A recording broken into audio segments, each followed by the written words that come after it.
Friends, एक बार फिर से आप सभी का स्वागत है आपके अपने YouTube channel Ishani maths classes में।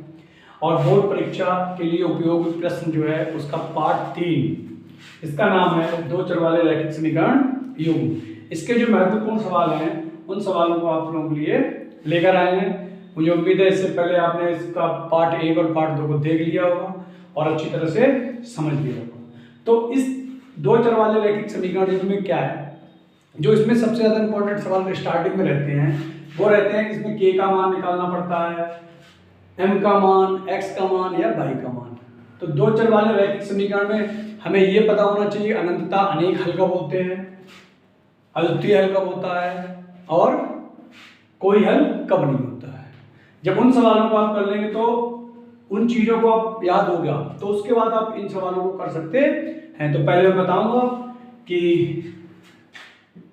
यदि a1x plus b1y plus c1 बराबर 0 तथा a2x plus b2y plus c2 बराबर 0 दो रैखिक समीकरण युग्म हैं, समीकरण युग्म हैं।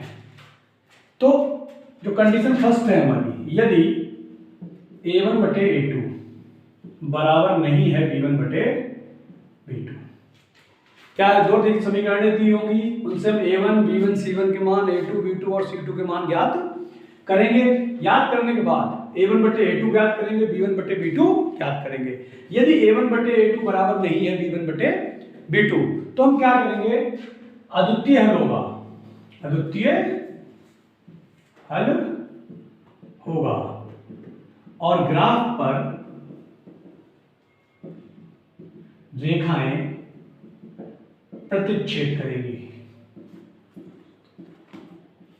प्रतिच्छेद करेंगी मतलब आपस में काट जाएंगी। जैसे अगर इसका ग्राफ आता है तो इस तरह से दोनों रेखाएं आपस में क्या करेंगी, प्रतिच्छेद कर जाएंगी। इसके बाद सेकेंड कंडीशन, यदि a1 बटे a2 बराबर b1 बटे b2 बराबर नहीं है c1 बटे c2।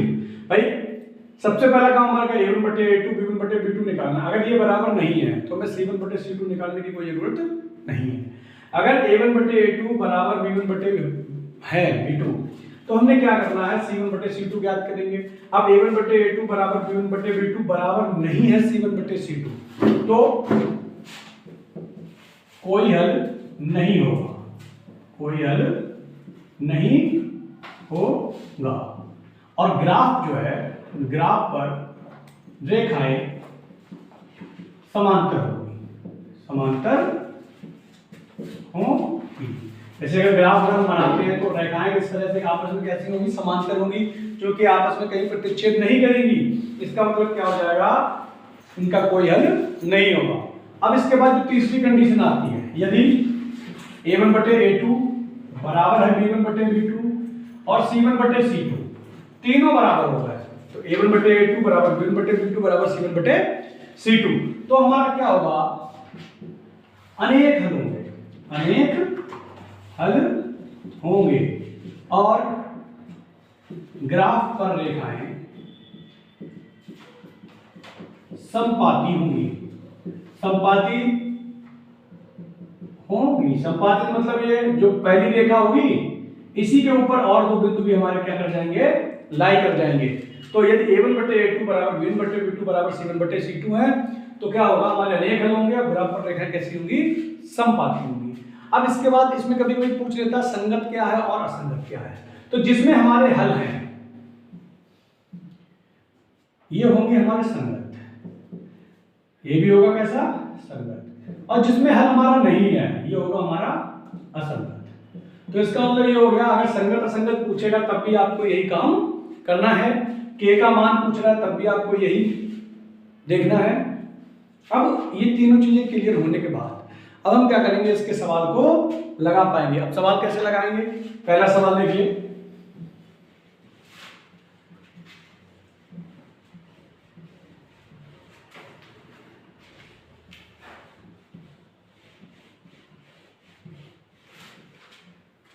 पहला सवाल है k के किस मान के लिए, के किस मान के लिए रैखिक समीकरण युग्म के अपरिमित रूप से अनेक हल हैं। तो इसका मतलब सबसे पहले हमें रैखिक समीकरण युग्म दिया है उसे लिखेंगे 2x + 3y बराबर 5, या इसे लिखेंगे 2x + 3y - 5 बराबर 0, समीकरण नंबर 1।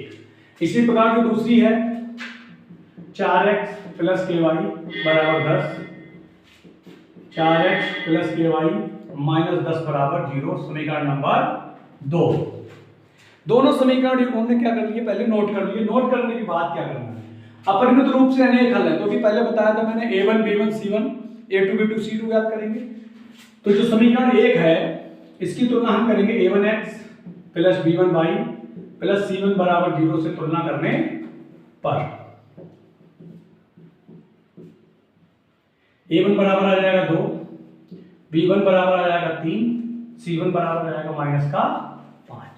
इसी प्रकार हम क्या करेंगे, समीकरण 2 की तुलना करेंगे, a2x + b2y + c2 बराबर 0 से तुलना करने पर। a2 बराबर 4, b2 बराबर k और c2 बराबर -10। अब a1 b1 c1 और a2 b2 c2 हमारे यहाँ है। अब इसके बाद क्या है, अपरिमित रूप से अनेक हल हैं, क्योंकि दिया है अपरिमित रूप से अनेक हल हैं, अनेक हल हैं। जब अनेक हल हैं, अनेक हल का मतलब ये हो गया a1 बटे a2 बराबर b1 बटे b2 बराबर c1 बटे c2। अपरिमित रूप से अनेक हल में क्या बताया था कि तीनों मान आपस में कैसे होंगे, बराबर होंगे। अब हमें a1 बटे a2 2 बटे 4, b1 बटे b2 3 बटे k, c1 बटे c2 -5 बटे -10। तो फर्स्ट सेकंड और ये थर्ड, फर्स्ट एंड सेकंड लेने पर 2 बटे 4 बराबर 3 बटे k, क्रॉस मल्टीप्लाई कर लेंगे, 2k बराबर 12, k बराबर 12 बटे 2, k बराबर आ गया हमारा 6। तो k का मान कितना आ गया, 6 आ गया। तो इस तरह का सवाल बोर्ड एग्जाम में आपका जरूर आना है, जरूर आना है और जरूर आना है। करना कैसे है, जितने भी ये सारे सवाल दिए हुए हैं इन सारे सवालों में यही करना है, a1x + b1y + c1 बराबर 0 से तुलना करनी है, और a1 b1 c1 a2 b2 c2 याद करना है। उसके बाद चेंज क्या कर सकते हैं, जैसे ये चीज चेंज कर सकते हैं, अपरिमित रूप से अनेक हल है, किसी सवाल में कह सकता है अद्वितीय हल है, किसी सवाल में कह सकता है कि कोई हल नहीं है, तो k का मान ज्ञात कीजिए। तो पहला सवाल ये हो गया। पहले सवाल के बाद जो दूसरा सवाल है हमारा, वो देखिए कैसे करते हैं।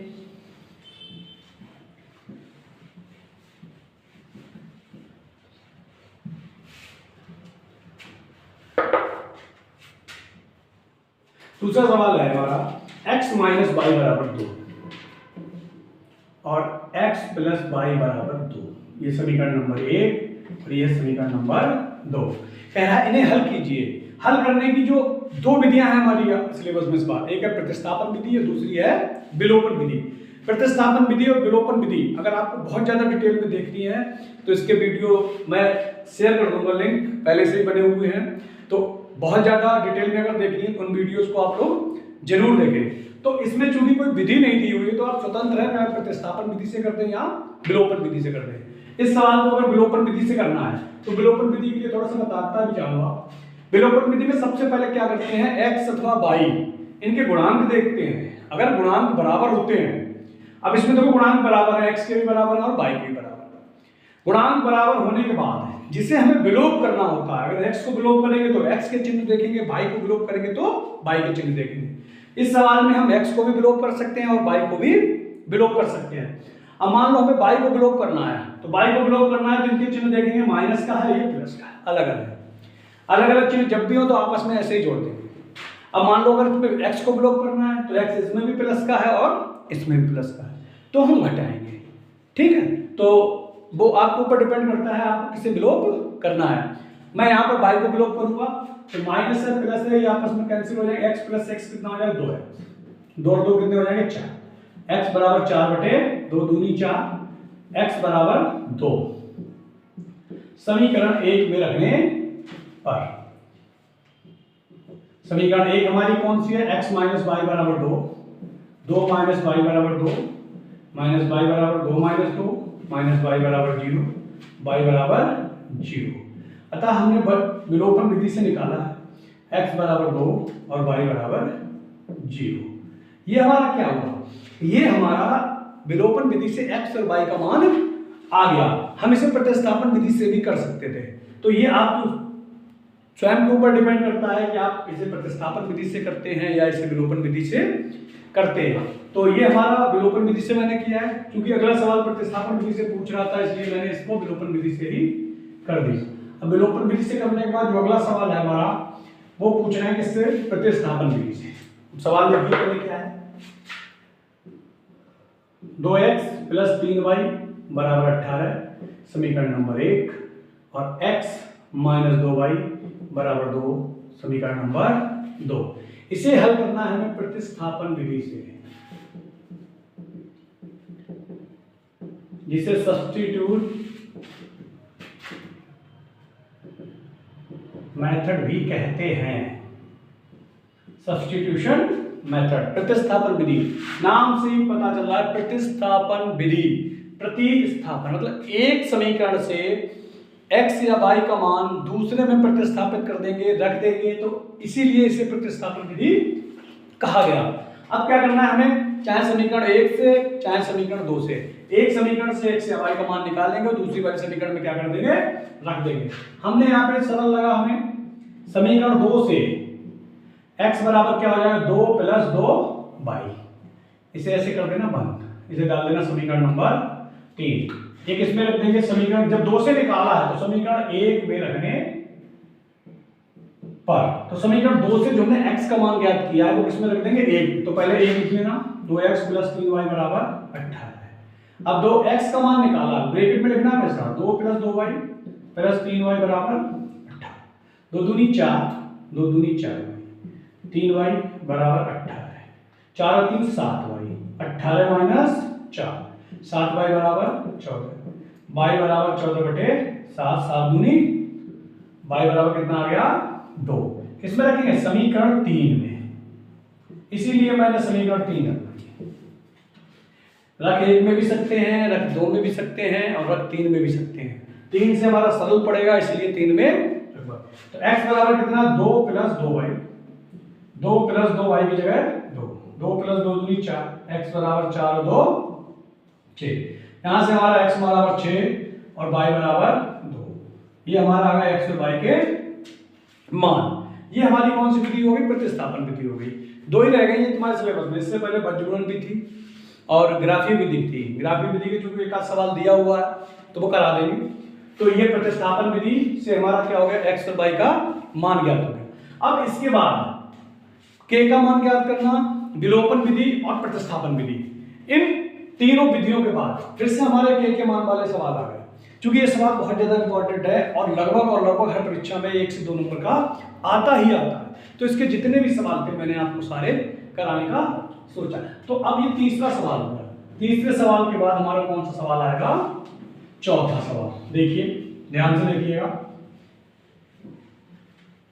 चौथा सवाल फिर चौथा आ गया, k के किस मान के लिए समीकरण 3x माइनस वाई प्लस 8 बराबर 0, समीकरण नंबर 1।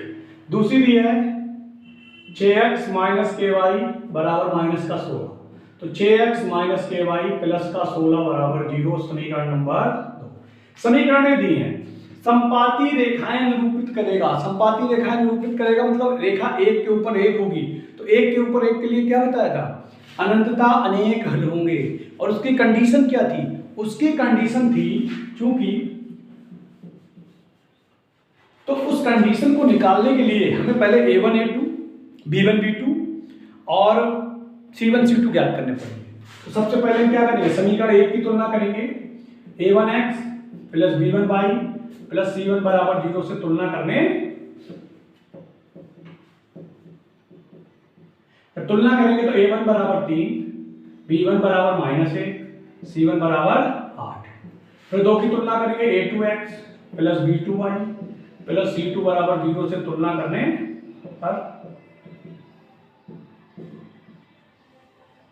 A2 बराबर 6, B2 बराबर -K और C2 बराबर 16। A1 B1 C2 C1 और A2 B2 C2 हमारे आ गए।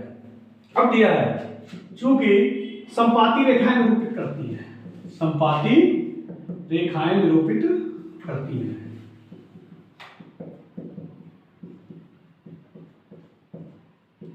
अतः अब संपाती कंडीशन क्या थी? A1 बटे A2 बराबर B1 बटे B2 बराबर C1 बटे C2।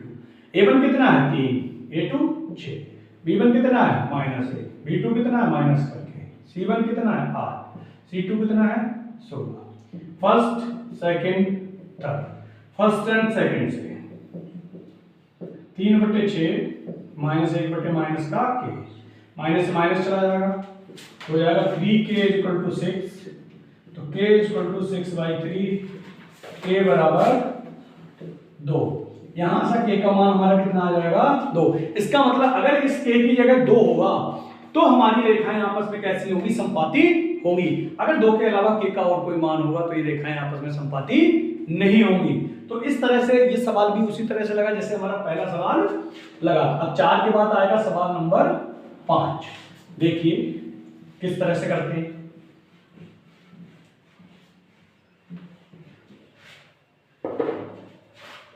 सवाल नंबर 5 में k के किस मान के लिए अनेक हल होंगे? फिर वही कंडीशन आ गई, अनेक हल होंगे।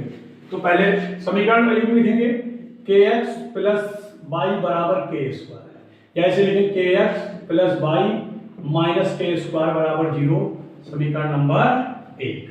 दूसरी है x + ky बराबर 1, या x + ky - 1 बराबर 0, समीकरण नंबर 2।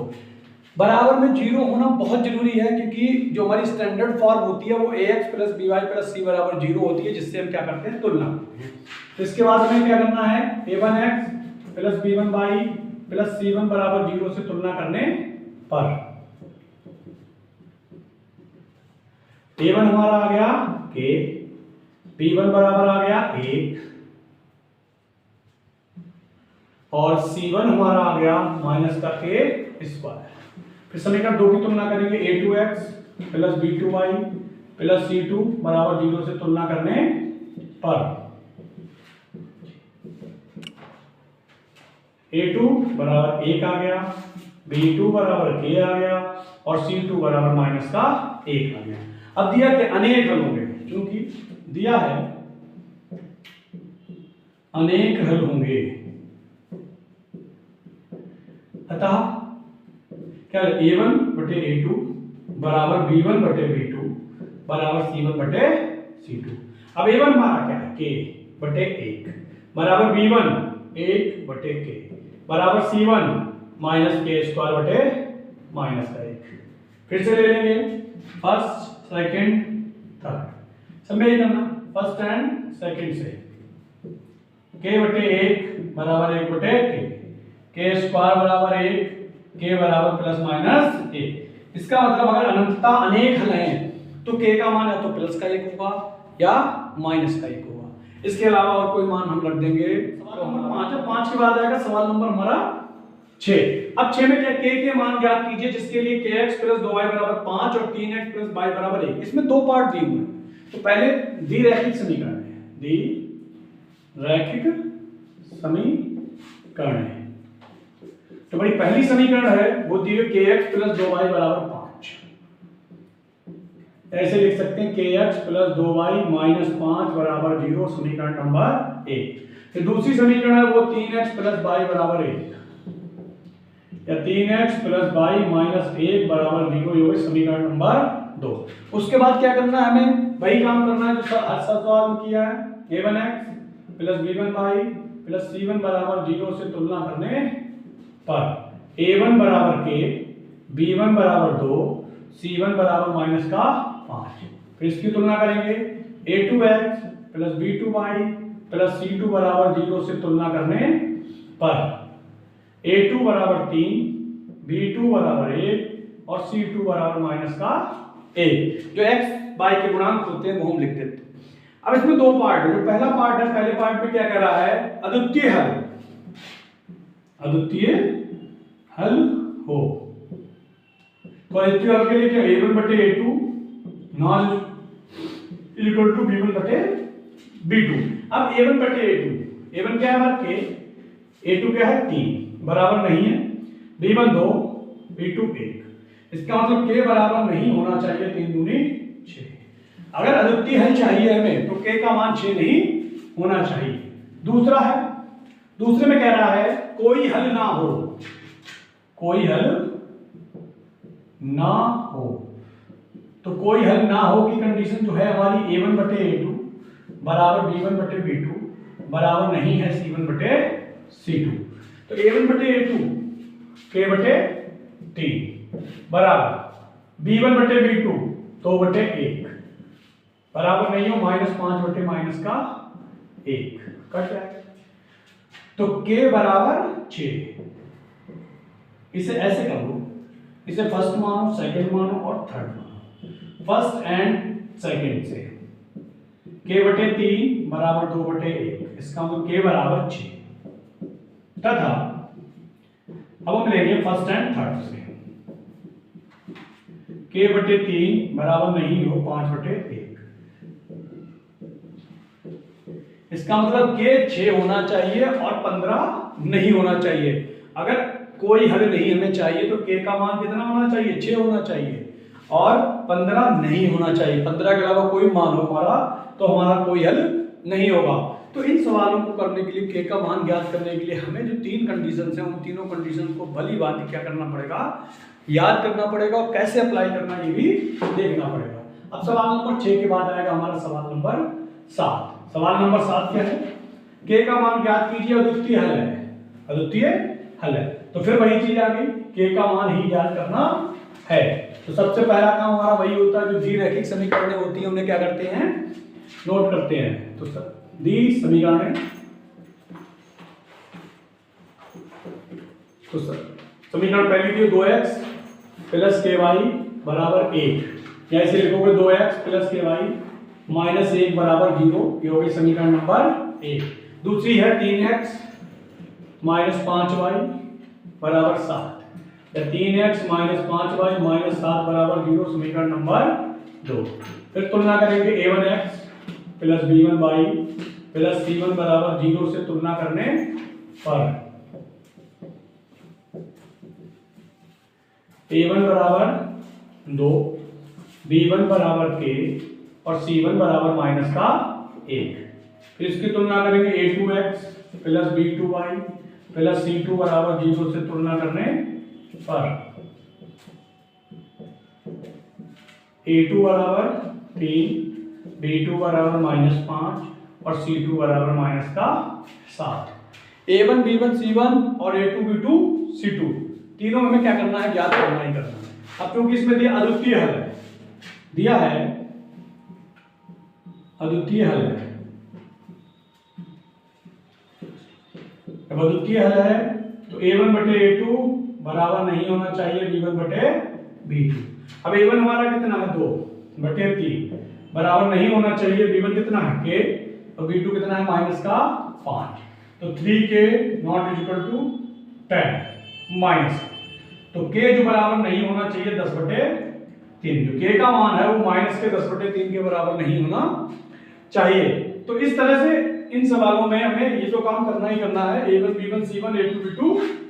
अब 7 के बाद आएगा हमारा सवाल नंबर 8। देखिए सवाल नंबर 8 क्या है, सवाल नंबर 8 है विलोपन विधि से हल कीजिए। एक सवाल इससे पहले करा चुका हूं, दूसरा वाला विलोपन विधि से। ये सवाल भी हम देखेंगे, दिया है x बटे 2 प्लस 2y बटे 3 बराबर 1, दूसरी है x माइनस y बटे 2 बराबर 3। अब इन सवालों को दो तरीके से किया जा सकता है, एक तो इससे पहले ax प्लस by के फॉर्म में ले आए तब भी हो जाएगा, या नॉर्मली इसे गुणांक इसके बराबर कर दें तब भी हो जाएगा। तो इसे सबसे बढ़िया तरीका ये है, पहले से ax plus by plus c बराबर 0 की फॉर्म में ले आए। तो समीकरण 1 जब इसे हल करेंगे x बटे 2 प्लस 2y बटे 3 बराबर 1, एलसीएम ले लेंगे इधर 6, 3x प्लस 2 दूनी 4y बराबर 1। 3x प्लस 4y बराबर 6 कम 6, समीकरण नंबर 1। जब इसे हल करेंगे x माइनस वाई बटे 2 बराबर 3, एलसीएम लेंगे 2, 2x माइनस वाई बराबर 3, 2x माइनस वाई बराबर 3 दूनी 6, समीकरण नंबर 2। अब हमारे पास दो समीकरण आ गई, 3x प्लस 4y बराबर 6 और 2x माइनस वाई बराबर 6। अब विलोपन विधि से हल करना है, तो विलोपन विधि में सबसे पहले देखते हैं गुणांक। x में इसके साथ 3 है, इसके साथ 2 है, गुणांक बराबर नहीं है। y में 4 है, y में 1 है, ये भी गुणांक बराबर नहीं है। तो हमें क्या करना है, गुणांक बराबर करने हैं। x के भी कर सकते हैं और y के भी कर सकते हैं। अब y के अगर बराबर करते हैं, इसमें 4 है, इसमें 1 है, अगर इस समीकरण को 4 से गुणा कर दिया जाए तो इसमें y के लिए कितना आ जाएगा, y के साथ 4 आ जाएगा। तो करते हैं, 4 दूनी 8x माइनस 4y बराबर 4 छन 24। अब देखो y के 4y। अब इसके बाद हम क्या देखते हैं, चिन्ह देखते हैं। गुणांक बराबर कर लिए, गुणांक बराबर करने के बाद चिन्ह देखते हैं। अगर अलग अलग चिन्ह है तो जोड़ देते हैं। अब इसमें अलग अलग चिन्ह है, माइनस है, प्लस है, तो इन्हें जोड़ेंगे तो ये कैंसिल हो जाएगा। 8 और 3 11x, 24 और 6 30, तो x बराबर आ जाएगा 30 बटे 11। ये हमारा किसका मान आ गया, x का मान आ गया। अब x का मान किसमें रख दें, किसी भी समीकरण 1 में या 2 में। समीकरण 1 में x का मान रखने पर,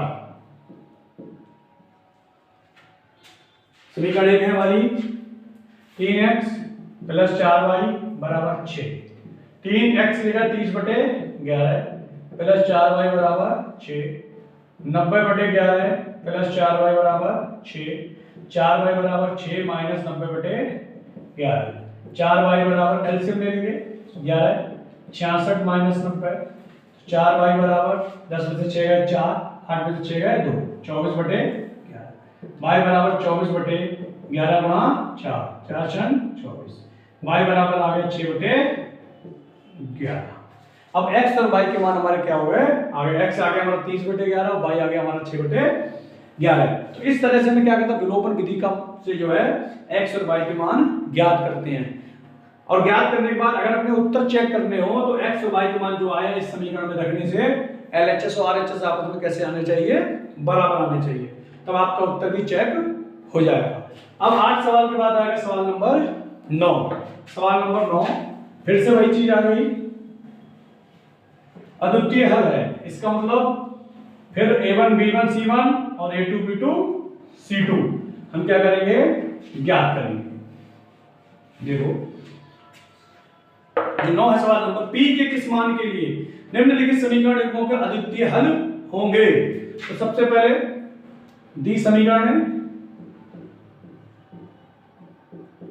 पहली समीकरण दी है 4x plus P Y plus 8 बराबर 0, समीकरण नंबर 1। दूसरी दी है 2x प्लस 2y प्लस 2 बराबर 0, समीकरण नंबर 2। वही करेंगे a1x plus b1y plus c1 बराबर 0 से तुलना करने पर a1 बराबर 4 आ जाएगा, b1 बराबर b आ जाएगा, c1 बराबर 8 आ जाएगा। फिर a2x plus b2y plus c2 बराबर 0 से तुलना करने पर a2 बराबर 2 आ जाएगा, b2 बराबर 2 आ जाएगा, c2 बराबर 2 आ जाएगा। a1 b1 c1 और a2 b2 c2 आने के बाद सवाल में देखिए क्या कह रहा है, कह रहा है अद्वितीय हल है, अद्वितीय हल है, अद्वितीय हल है। अतः a1 बटे a2 बराबर नहीं होगा b1 बटे b2। अब a1 हमारा कितना है 4, a2 कितना है 2, बराबर नहीं होना चाहिए। b1 कितना है p और b2 कितना है 2, तो cross multiply 2p equal to not equal to 8, p not equal to 8/2 या p नॉट इक्वल टू 4। इसका मतलब अद्वितीय हल के लिए p का मान 4 नहीं होना चाहिए। 4 के अलावा कुछ भी अगर मान आ जाता है तो हमारा अद्वितीय हल हो जाएगा। 4 मान नहीं होना चाहिए p का। तो इस तरह से हमारा 9वां सवाल होगा। 9 के बाद हमारा सवाल नंबर आएगा 10। 10 सवाल में भी हमें क्या करना है, k का मान ज्ञात करना है। कैसे करेंगे अभी बताता हूं। k के किस मान के लिए रैखिक समीकरण, द्विरैखिक समीकरण,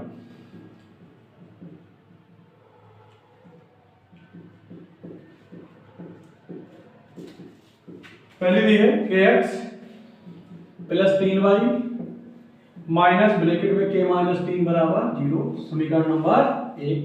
दूसरी है 12x प्लस के वाई माइनस के बराबर 0, समीकरण नंबर 2। वही काम करने हैं a1x plus b1y plus c1 बराबर 0 से तुलना करने पर